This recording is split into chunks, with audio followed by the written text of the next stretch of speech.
episode 619 of the TerryWilson3.com podcast. Today, we're diving into a topic that hits home for anyone trying to reach a big goal. Whether it's starting a business, getting healthier, or building stronger relationships. You know the feeling. You're excited to make a change. But as soon as you start, the obstacles seem overwhelming and motivation quickly fades. Why does this happen? And more importantly, how can you push through it? In this episode, we'll explore why resistance often shows up just when we're trying to make progress and what we can do to overcome it. You'll hear practical strategies for handling the mental and physical blocks that can make success feel so far away, and you'll walk away with tools to break through, stay focused, and keep moving forward. If you're ready to turn resistance into resilience, let's dive in.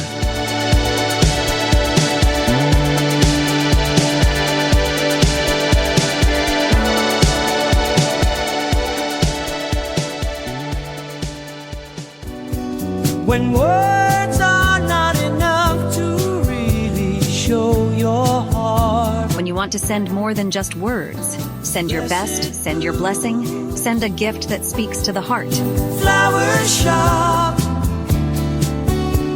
When feelings need demonstrated right from. Go to Blessed Blooms Flower Shop and Gifts.com to have Amy design a special message, gift, or arrangement for you today. Flower shop. Blessed blooms. Give a gift that speaks to the heart. From flowers to specialized gifts. Blessed blooms. Flower shop and gifts. Call today, 864-702-3307. That's 864-702-3307. Flower shop and gifts.com. Stop dreading the daily commute. Work from home and earn big. Imagine working for giants like Google, Amazon, or Facebook, all from the comfort of your couch. Our work-from-home customer support roles let you make your own schedule so you can balance life and work effortlessly. And here's the best part. No cold calling. Earn hourly and commission, giving you unlimited income potential. You're not just joining a job, you're joining a revolution in how we work. Ready to take control of your career? Head over to TerryWilson3.com, chat with our friendly bot, and book your interview today.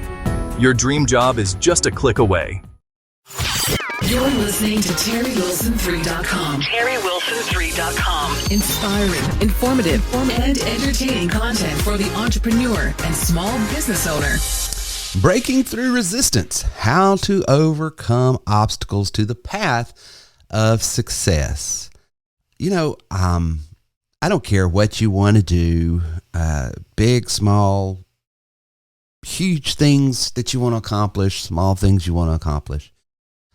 It does seem like anything you want to do, whether it's starting a business, getting better in health, improving relationships, that these things are tough and there are real resistance that are universal to everyone. When you're trying to step out of the space that you occupy right now, which is typically your comfort zone, and do something different. Resistance really shows up. It's the way your brain is wired. Psychology, but there's a psychology behind it. So we always want to lean into what's familiar. We always want to lean into what's comfortable. We always want to, so it's that path of least resistance. And when you make change, no matter what it is, big or small, you're going against your current habits, way of thinking, expectations, and you're putting yourself out there to honestly increase the stress on your psychology, your biology, maybe even your theology. You're willfully adding stress to, a lot of times, a soul, mind, will, and emotion, and a body that's already under stress. And so it's really, really hard to make changes, folks. It just is. You ask questions like, do I really want to work this hard? Why can't this get any easier, be any easier? And so there is a real resistance that everybody, that's universal, And sometimes we beat ourselves up because, we know the changes we need to make, wherever it might be in your life, whatever you're going through, whatever you're doing right now, whether you're a small business owner out there, you need to make some managerial changes. You need to make some operational changes. Maybe you're a solopreneur and I need to change my habits. Maybe just a person on planet Earth and hey, it wouldn't hurt me to get a little healthier. Maybe there's personal or professional relationships that need to be improved on. I don't know what the goal is. But we all could stand and, it goes without saying, there's always room for improvement. So why don't we improve? Why don't we make those changes? And sometimes we just spend so much time and energy and wasted, energy beating ourselves up. Man, I know better. I should do this. And, I wished I did this, or I wished I did that. Or, you just get in this mode of, why can't I do this? Or why can't I do that? Or, it's always this internal negative talk. And so the first thing I want to tell you, as you're listening to episode 619 here at TerryWilson3.com podcast, is there are some universal resistance that everyone, no matter how diligent you are, no matter how accomplished you are, no matter if you're just starting out on a journey to improve yourself, or you are just an old soul that has been and self-actualization journey for a long time, that you're constantly trying to go to new and higher levels. No matter where you're at in the journey, everyone feels pushback and resistance and self-doubt and temptations to quit, temptations to question, was it even worth it? So you have to first and foremost understand that resistance is part of it. Second thing you have to do is understand that there is a science of motivation and willpower. Motivation is limited. Motivation comes in waves. Sometimes I feel motivated, sometimes I don't, just to be honest with you.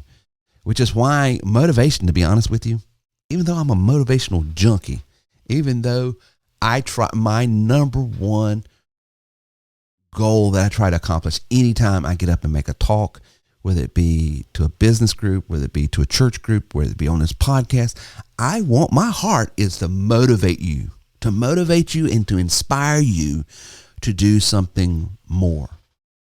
I love listening to people that are motivational, like Zig Ziglar, Les Brown.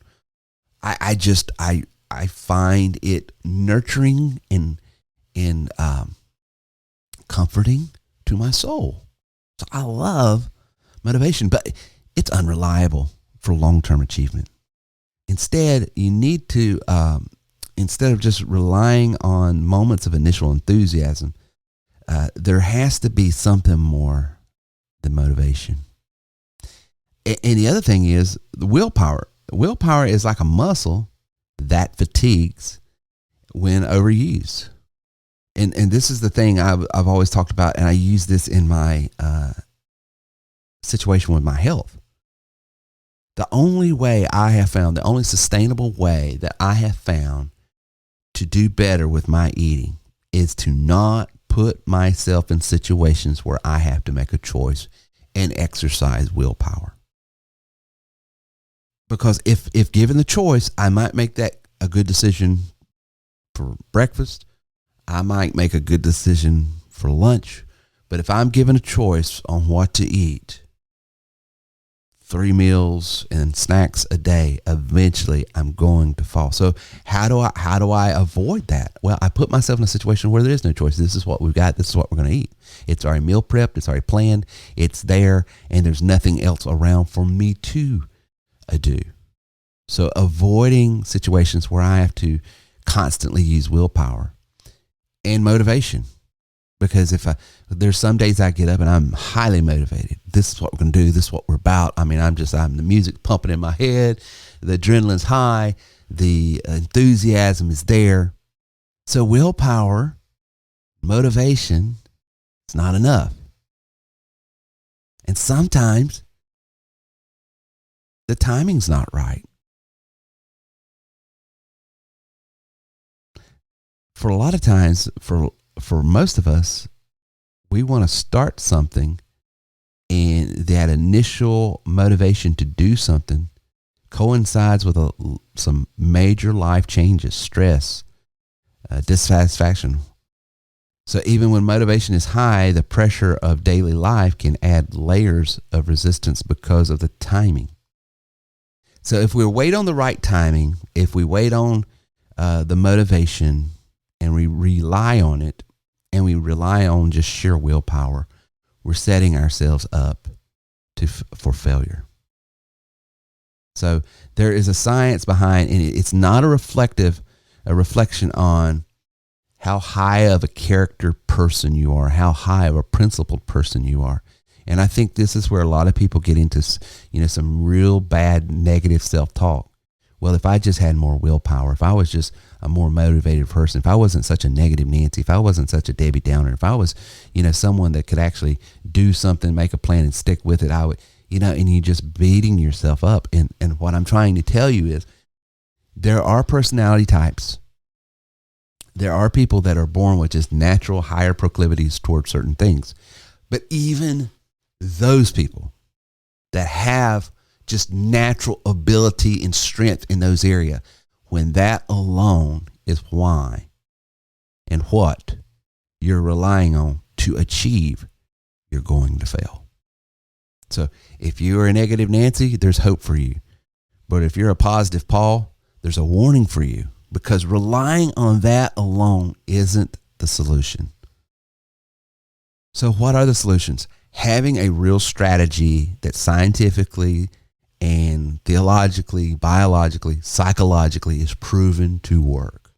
That's the only way because even though we're all different, there are some universal principles that cut across personality types, temperament types, psychological makeups, and all of that.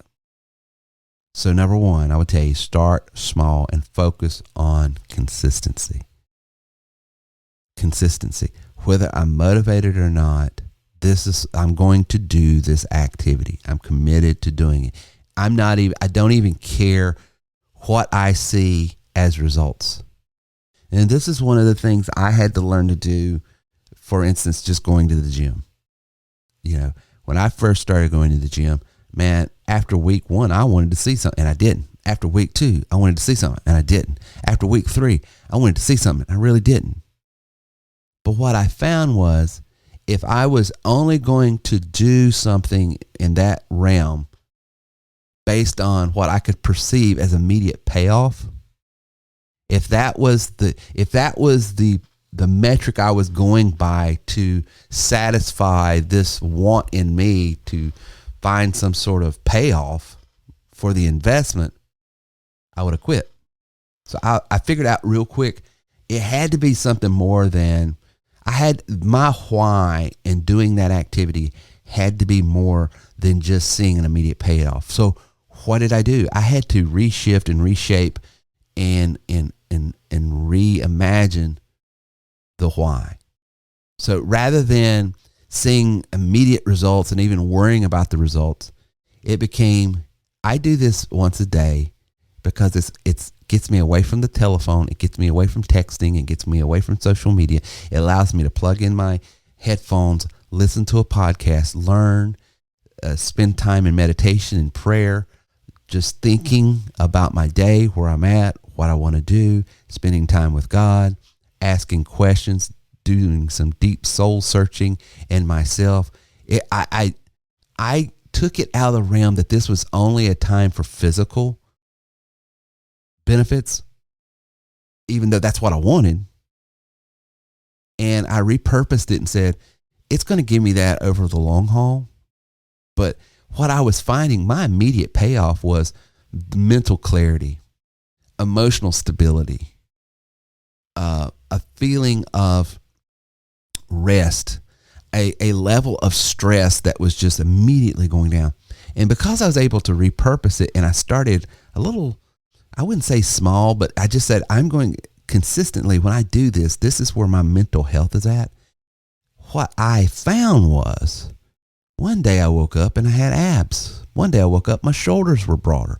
One day I woke up and my chest was popping out more. One day I woke up and I noticed that my heart rate and my average resting heart rate improved dramatically. One day I woke up and I was 110 pounds lighter. But it started with starting out small and focusing on consistency. And when I said I have to be consistent with this, then it begged the question, well, how do I stay consistent with this? Because I'm not seeing the results I want. I'm not getting that feeling that I got to get a payoff for this. And all I could focus on was the pain it was costing me physically to do something that was uncomfortable. And when I said, I've got to come up with a reason that I get immediate payoff that's beyond the driving factor here of what got me started thinking, let's do this. And so when I did that, I was like, well, I will say daily, just getting by myself for an hour was nice. Daily, just getting out. Now, some people can work out at a home gym. My wife does that. Here's the other thing. How I did this. We've got a beautiful home gym. We got about every machine that the gym that I go to has. But one of the things I also figured out is, hey, Terry, you work from home. You're in your office. You're podcasting. You're Zooming. You're writing. You're blogging. You're by yourself all day. This gives you an opportunity to go out and connect with your community and meet your neighbors and meet business leaders and other people in the community.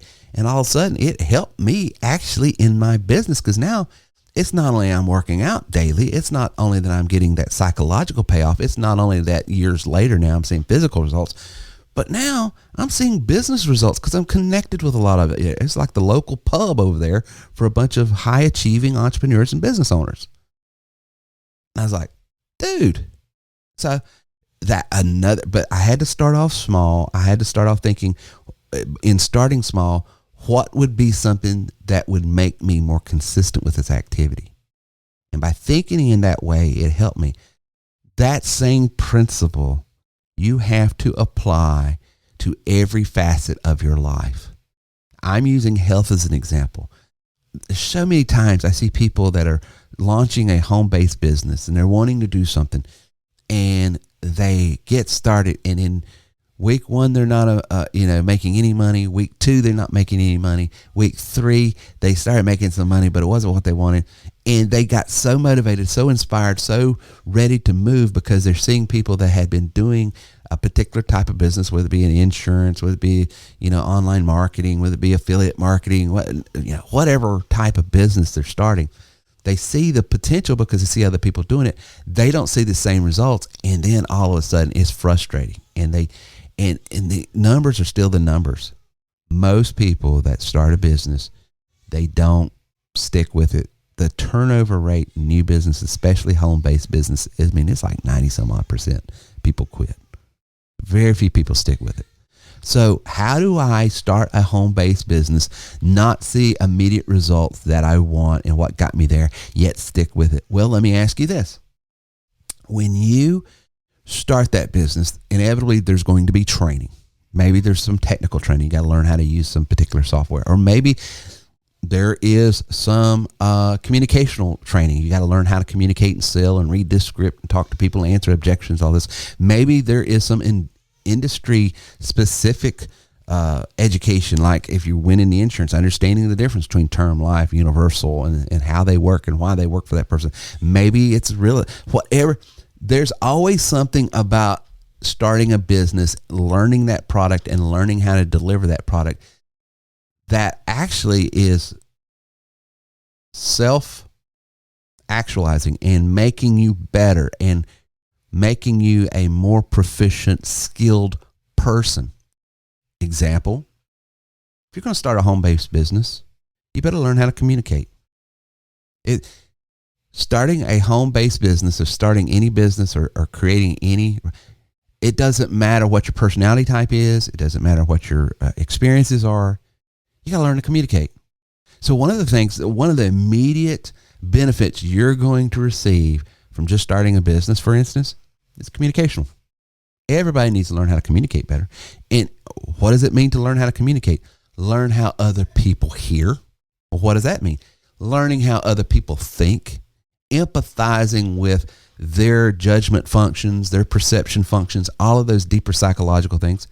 What is that doing? Making you a better person. So even if you don't stick with this business, even if 5 years from now you're not in that particular business, the skills and what was put on you as a demand to become better is going to translate over into other things. So one of the things you could use in starting in business, and it's what I've told all my kids and that's what I tell all of my clients is, listen, you might start on a vertical in a particular industry and that's just not for you. That's not your personality type. That doesn't, really, it's not very rewarding. It's going to make you a better person. Still milk it for everything it's worth, because inevitably there's going to be something in there that maybe you came in, you are highly proficient with communications. You know how to empathize, communicate, talk, carry on a dialogue, ask probing questions, hear what they're actually saying, not just the words, but the meaning behind it, so that you can then answer and alleviate any real objections or fears that they might have. That's going to make you a more persuasive person. You become a more persuasive person, you know what's going to happen? You're going to get in leadership positions. You're going to find yourself moving up the corporate ladder or the societal ladder or whatever ladders that you're on. Maybe if you're independent like me, I still can walk into a room, meet a bunch of people, spend some time in that space, and within a few weeks, I'm going to be in some sort of leadership role there. Why? Communication skills, management skills, leadership skills. All of that came from various backgrounds that I was put in that shaped my language skills. But maybe you've got that, and then you walked into this, and now you're being asked to learn these technical things. You're being asked to use software or systems or electronics or AI or something that's just like blowing your mind. It might not be something that you like, but I'm telling you, you can use it. My point is this: that pain you feel when starting something new, no matter what it is, you have to repurpose that there is immediate payoff, and this is the immediate pay, and start recognizing the immediate payoff so that it will help drive your consistency. Because if your long-term goal is to look like Arnold Schwarzenegger, you're going to quit in week one. If that's the only thing you can imagine in your mind that this makes this worth this. If my only goal is to be a millionaire after week one, then I'm going to quit in week one, because no one starts a business and lands it in the same week. You don't launch and land a business all in the same week. You just don't. And so there has to be something in between that I'm recognizing and I can perceive, man, this is a huge value to me. I'm not getting what I came in. I'm not getting the physical physique that I wanted immediately, but I'm getting this. I'm not getting the financial reward that I want, but I'm actually getting this. So you have to repurpose that and break it down, starting out consistent and building habits. Habits. Everything, the strongest thing that you have, the strongest force that you have that will make or break you is habits. Habits, if you can develop a habit, it's going to show me your habits, I'll show you your results. I've been doing TW3 now for since 2008, to do the math. I think we just celebrated our 16th year, I think it is. And so we're going into our 17th year next year. It is amazing to me, because human nature is human nature. If I can get people doing a certain activity for about 3 to 3.5 weeks daily, doing something, they are successful.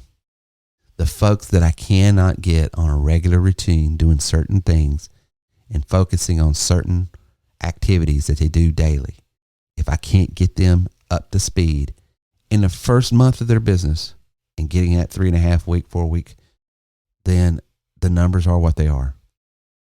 Habits is why. My eating, to be honest with you, has gone up and down, especially since the hurricane and everything. The grocery stores were out of everything. So I've been eating a lot more carbs and different types of food. It's probably not the best for me lately. And so that's messed my diet up a little bit. But I tell you one thing that's helped. I have a habit of every day for an hour a day, I'm going to do some sort of physical activity. It's either going to be physical training, cardio, or something, strength training or whatever. I tell you, I would have blown up like a tick the way we've been eating since the hurricane had I not had that habit. So it saved me from that. So it's not like it's totally sending me back into, pre-COVID weight era back when, 2019, 2018, when I was over 300 pounds. So that habit has helped. I literally feel anxious if I don't work out that day, in a good way. It's like, I got it, because why? I need to go get my fix. I need to go. It's my stress management. It's my time away. It's my time with God. It's my time with myself. It's my time to connect with the community. It's my time. And when I don't have that, I feel it. I feel it because it's a habit. It's just like getting started. The reason it's so painful is because you're breaking a habit. Please, folks, I know you're tempted to, but do not panic. Terry and the TW3 broadcast will be back right after this extreme profitable timeout for our sponsors.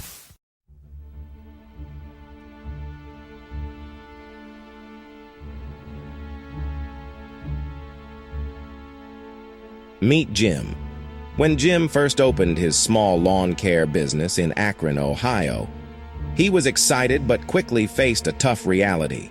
His business was new and virtually unknown, and despite all the hard work he put into his services, he struggled to get inquiries. People couldn't find his location, and his online presence was practically non-existent. Jim knew he offered a great service, but without a steady stream of customers, he couldn't sustain the business for long.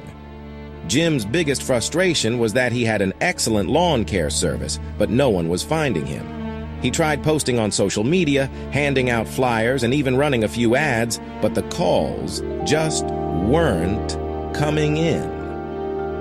His website wasn't attracting traffic, and when potential customers searched for lawn care in Akron, Jim's business was nowhere to be found. The lack of inquiries was disheartening, and Jim was beginning to worry about the future of his company.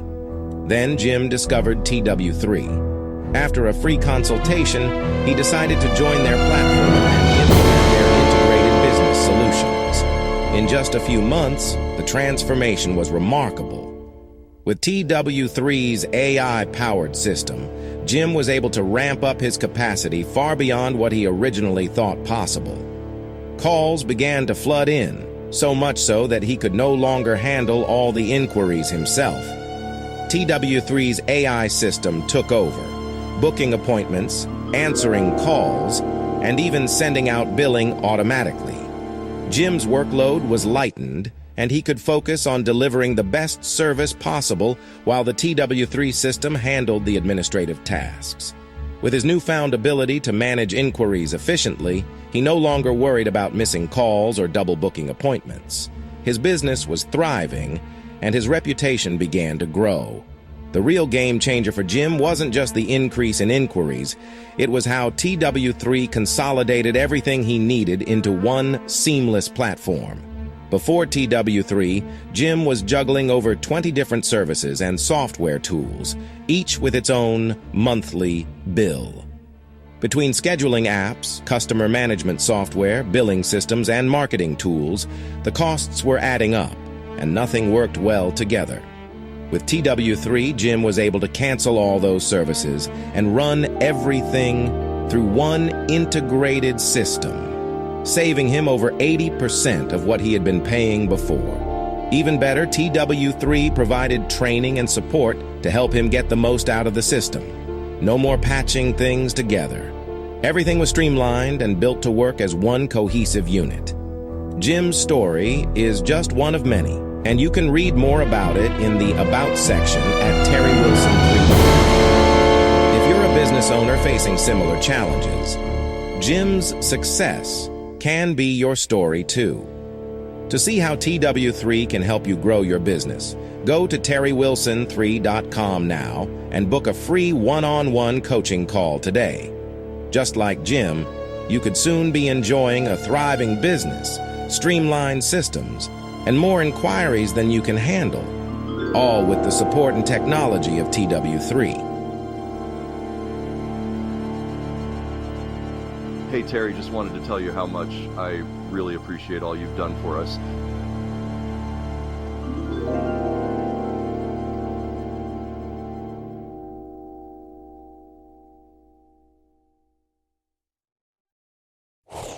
The same is true when you are doing good activity. When you stop that good activity, you're going to feel it. So let's reverse the curse of habits. And let's put a habit in the win column for us rather than the losing column. The other thing that people aren't really good at, that I have found, and myself included, is being very, very clear and specific on milestones that they want to achieve. If your goal is to make $500,000 a year, but you don't have milestones in between that to hit, targets to hit, you're never going to make that $500,000. If my goal was to lose, and it was, to lose 110 pounds, then if I had not set the first 20 pounds to be done with in this amount of time, I would have never lost the 110 pounds. Because if I can't lose 20 pounds, I can't lose 110 pounds.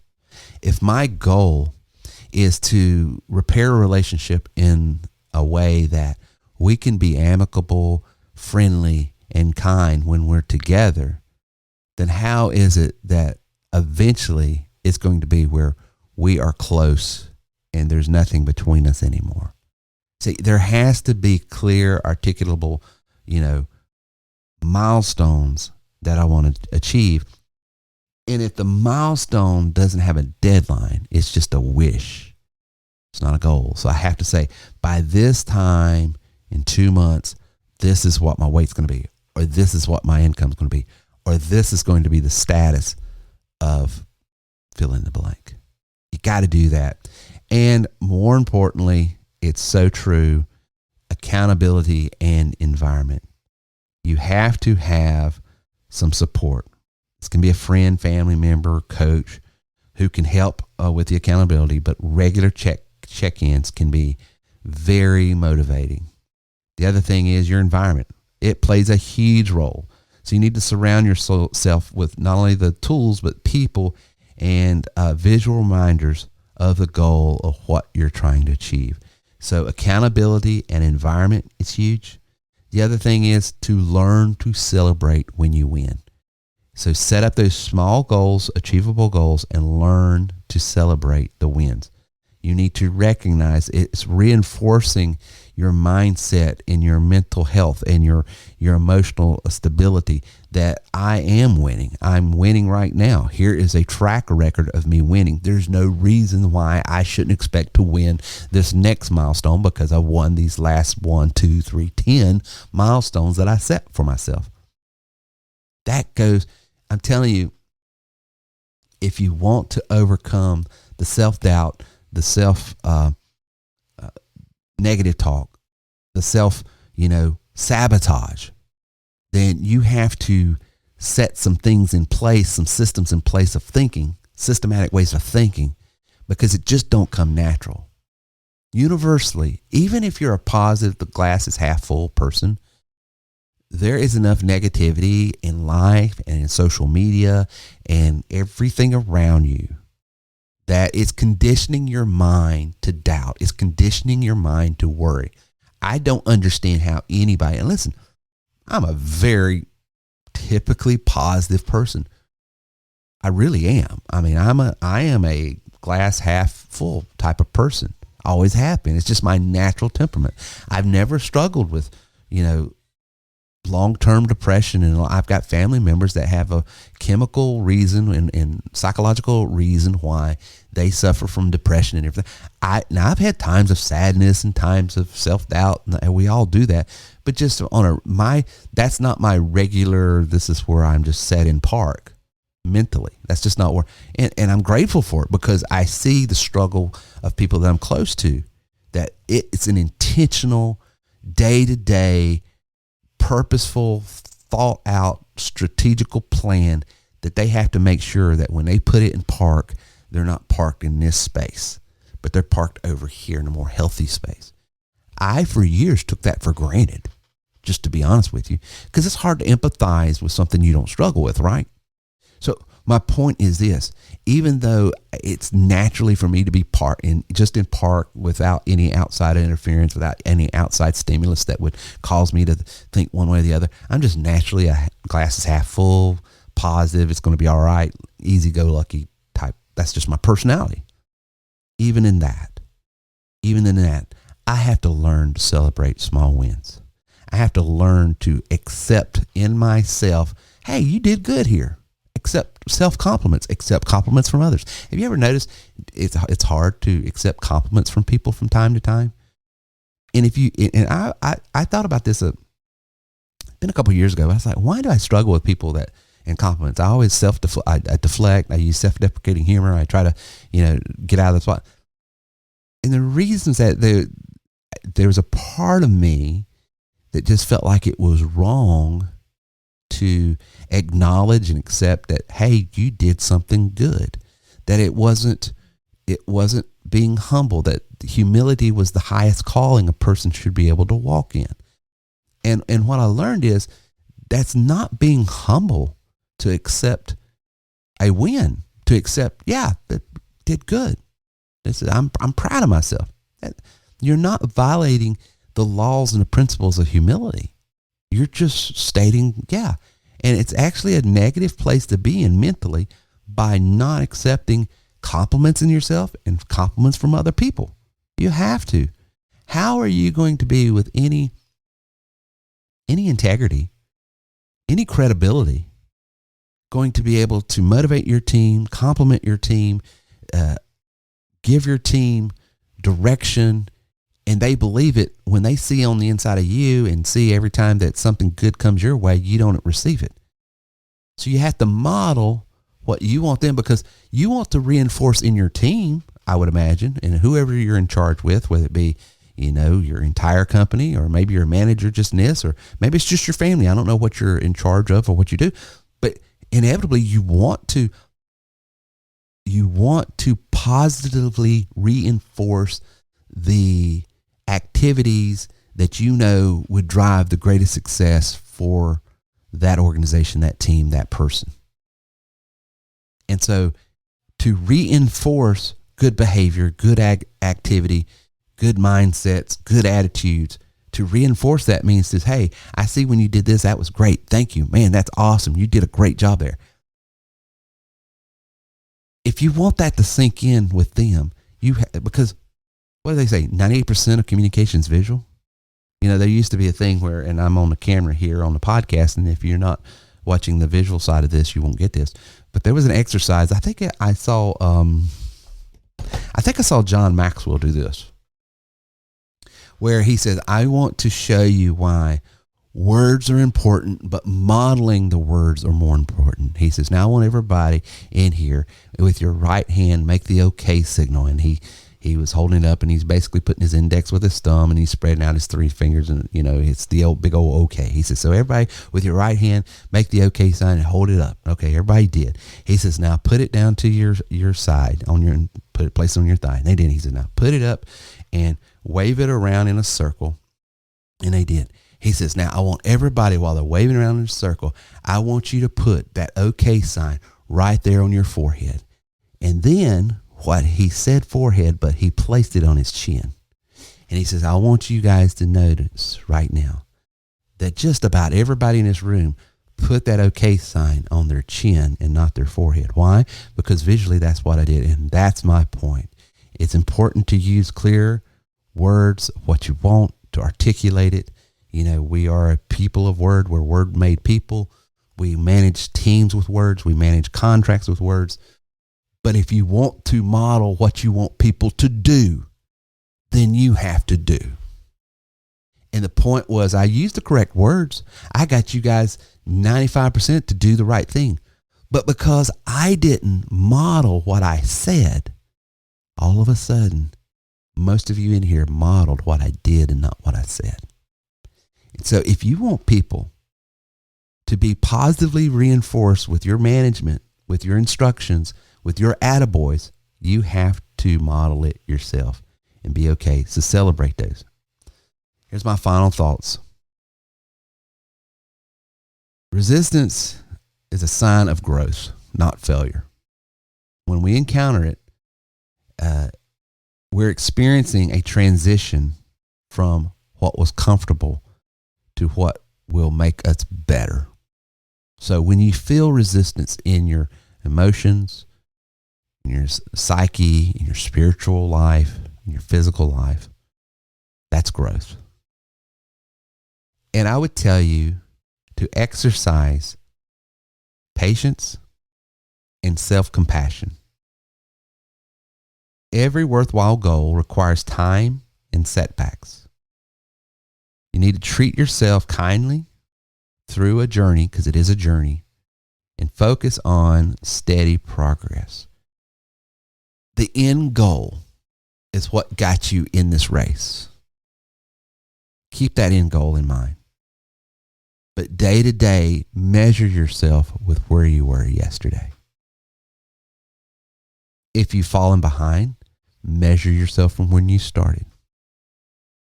If you just started and you're still falling behind, measure the fact that at least you're doing something today that you weren't even doing anything yesterday. Because just the fact of you getting started, putting some time, some energy, some effort into doing something better, even if you have absolutely no results from it yet, is still better than where you were and what you were doing previous. Give yourself some slack. Get in there. Stay persistent. Persistence is the key to success every time. I would rather be the most persistent person in a game than the fastest person in the game, because speed wears out. It gets tired. Persistence is a force that everything in nature shows you that over time, look what a little water drip can do. Over time, look what just a little wind and rain can do. Over time, it can be something small. It can be something not even hardly, and it doesn't even look like it would give any affect at all. But over time, with persistence, entire boulders and rocks can be chipped away and dug out just by a drip. Be persistent. Know that every day that you are putting activity in achieving your goal is just one more step closer to where you want to be. And as you're on that journey, find other things that are payoffs, that are returns on your investment, other than just the end goal. Yes, the end goal is important. Yes, the end goal is why we started. Yes, the end goal is where we're headed. Yes, the end goal is what it's all about. But in the meantime, there's always things that day to day to day to day, every time I do this, there is another payoff. Put value in that as well. And as you do, you will stay persistent. So we hope you've got a lot out of the content today. Please take a few minutes to give us a 5-star positive review at terrywilson3.com/review. This helps us promote our content and continue to reach more and more people. Again, thanks for being part of the TW3 community here at terrywilson3.com. Please like and share our content, and we will see you soon. Welcome, fellow leaders, entrepreneurs, and visionaries. Today, I invite you to step into a world where greatness is not just a goal, but a collective reality. Introducing the Elite Mastermind Group by TW3, a sanctuary for those seeking not just success, but exponential growth. It's more than a group. It's a synergy of minds, a convergence of aspirations, and a breeding ground for extraordinary accomplishments. You'll learn not only from experts, but from the stories of those beside you, fellow trailblazers who weathered storms and conquered obstacles, enriching your own journey.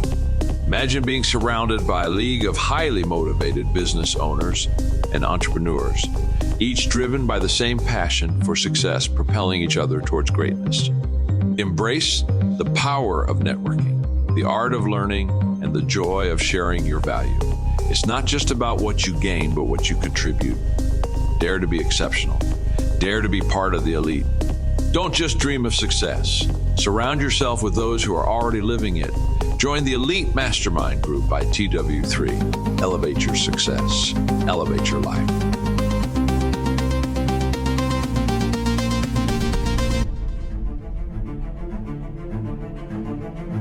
unlock the power within you. Discover the untapped potential waiting to be unleashed. You Are Worth More isn't just a book. It's a transformative guide to understanding your unique value in today's ever-evolving marketplace. Visit youareworthmorebook.com and claim your free copy. Within these pages, you'll unravel the secrets to identify your distinct strengths, refine your skills, and ignite the passion to pursue your true worth. Life isn't just about survival, it's about thriving.